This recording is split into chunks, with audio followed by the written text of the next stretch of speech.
সবাইকে আসসালামু আলাইকুম। রিয়াজ কিচেন থেকে আবারও হাজির হয়ে গেলাম নতুন আরও একটি রেসিপি নিয়ে। আজকে আমি তৈরি করব খুবই সহজভাবে কাঁচা আমের টক আচার, যেটা খিচুড়ির সাথে খেতে খুবই মজাদার হয়ে থাকে। আশা করছি আজকের এই ভিডিওটি আপনাদের কাছে ভালো লাগবে। ভালো লাগলে ভিডিওটি শেয়ার করে দেওয়ার অনুরোধ রইল এবং চ্যানেলটিতে সাবস্ক্রাইব করে আমার পাশে থাকার অনুরোধ রইল। চলে যাচ্ছি আমি পুরো রেসিপিতে।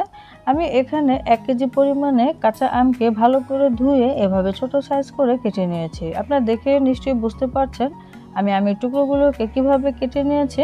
এই টক আচার তৈরিতে আপনাকে অবশ্যই আটি সহ আমগুলোই কিন্তু নিতে হবে। এখানে আমি 2 টেবিল চামচ পরিমাণে লবণ দিয়ে দিচ্ছি, আরও দিয়ে দিচ্ছি 1 চা চামচ পরিমাণে হলুদের গুঁড়া।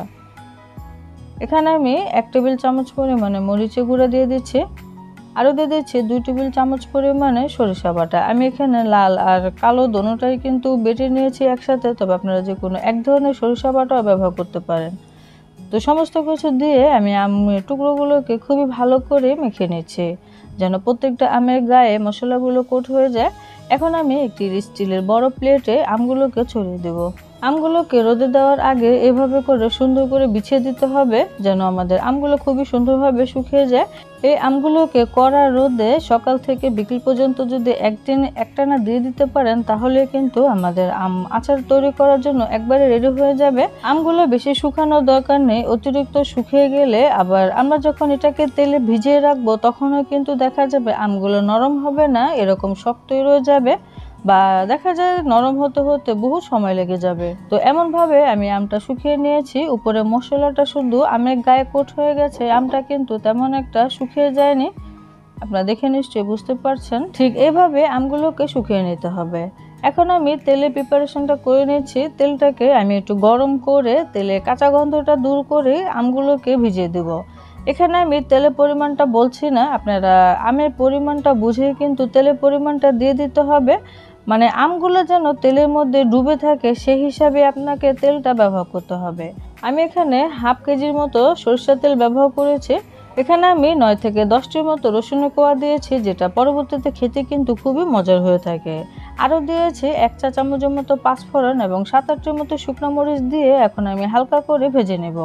চুলার জালটাকে কিন্তু কমিয়ে রেখে ভেজে নিতে হবে, কারণ আমাদের রসুন আর শুকনো মরিচটা কিন্তু পুড়ে ফেলা যাবে না, এরকম হালকা একটু ভাজা হলেই হয়ে যাবে।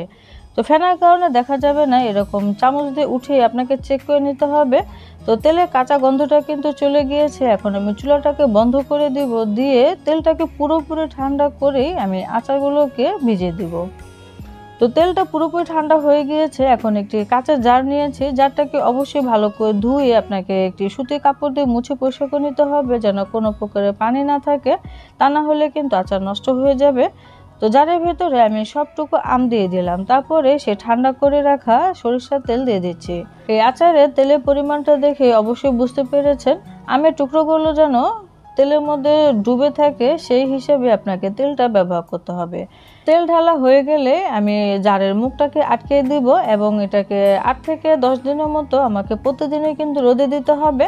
তো সেটার জন্য ছাদে যাওয়ার দরকার নেই, ঘরে কর্নারে যেখানে রোদ আসে আপনি সেখানে কিন্তু বয়ামটা রেখে দিতে পারেন, তাহলে আমগুলো আস্তে আস্তে কিন্তু নরম হয়ে যাবে। এই আমটা আসলে সাথে সাথে খাওয়া যায় না, আমটা যত পুরনো হবে আপনার এই আচারটা খেতে কিন্তু ততই মজার হবে। তো প্রতিদিন একবার করে রোদে দিলে কিন্তু হবে, তারপর থেকে আপনি আমটা যদি নরম হয়ে যায় তাহলে খেতে পারবেন। একটা জিনিস অবশ্যই খেয়াল রাখতে হবে, সেটা হচ্ছে এই আমের টুকরোগুলো যেন তেলের মধ্যে সবসময় ডুবে থাকে, তাহলে আপনি অনায়াসে 1.5 থেকে 2 বছরও এই আচারটা খেতে পারবেন, নর্মাল তাপমাত্রা রেখেও নষ্ট হবে না। আর মাঝে মাঝে রোদে দিতে পারেন, তাহলে আপনার তেলটা খেতে কিন্তু ফ্রেশ লাগে এবং আচারটা ক্ষেত্রেও ভালো হয়। তো আজকে রেসিপিটি কেমন লেগেছে আমাকে অবশ্যই কমেন্টে জানাবেন। আমি আসলে ট্রেডিশনাল ওয়েতে মা খালারা যেভাবে তৈরি করতেন ঠিক সেভাবে আচারটি তৈরি করলাম, খুবই সাধারণভাবে। আশা করছি আপনাদের কাছে ভালো লেগেছে। সবাই অনেক বেশি ভালো থাকবেন, সুস্থ থাকবেন। আজকের মতো বিদায় নিচ্ছি। খুদা হাফেজ।